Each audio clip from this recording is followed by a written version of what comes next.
The thing that really surprised me about racing in Europe is the level of commitment that the kids there have to racing. There's way more depth of talent, and there's way more hunger to win. Instead of maybe 5 people fighting it out for the win, it's the whole peloton fighting for the win. And because of that, it's just constant chaos, people attacking every 200 meters. In a U.S. race, you can go miles without an attack, where the peloton's just kind of just neutral because everyone's watching each other. In Europe, you can't go 5 seconds without an attack, and there's always a break up the road. When you go into it, having raced in the U.S., it's mind-blowing because there's always a break off the front. There's always people flying up the sides in all directions, and it really takes a while to kind of understand what's going on, and that's the main difference.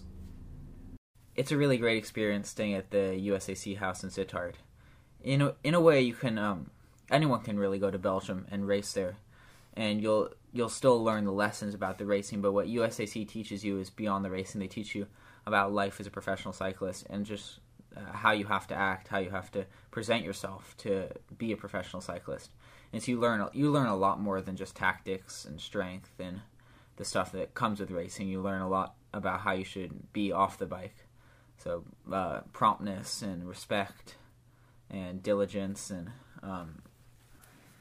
USAC really pushes you to have personal responsibility in that your bike has to always be clean for the races, and that's your priority. That's not the mechanic's priority. And you have to be fed for the races. You have to be clothed for the races, and all of that's on you. And obviously, you get a lot of flack if you're not prepared for that. So everyone learns very quickly the mentality they have to keep in terms of being ahead on all the jobs that they know they need to get done. When we first came to Sittard, it seemed more like a chore, the jobs that we had to do, cleaning the bikes, making sandwiches, packing the bags, everything like that. But by the end, it just became a team activity, and it was something that was so ingrained in the lifestyle that you just did it naturally. And hopefully the kids who are there carry it back to the U.S., and that way you're that much more functional when you're racing at home. What Billy Inez always told us, and the way you have to race in Europe, is you have to race very forward. So you're always looking to get guys off the front. You're always looking to put more guys in the front move. So even if you get off the front, you're trying to get that break going.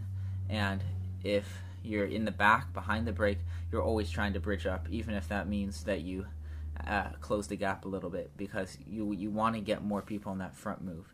And eventually what happens in Kermesses is it just moves going and going, and the elastic gets thinner and thinner until eventually it snaps, and then the move's gone, and you missed it. So the point is that you want as many people in the moves as possible, and then once you're in the move, you can start playing the attacking game where one person goes and then the next person counters. That's the strategy we really ran. You just get as many people in the break as possible, and then once you're in the break, you start running the option.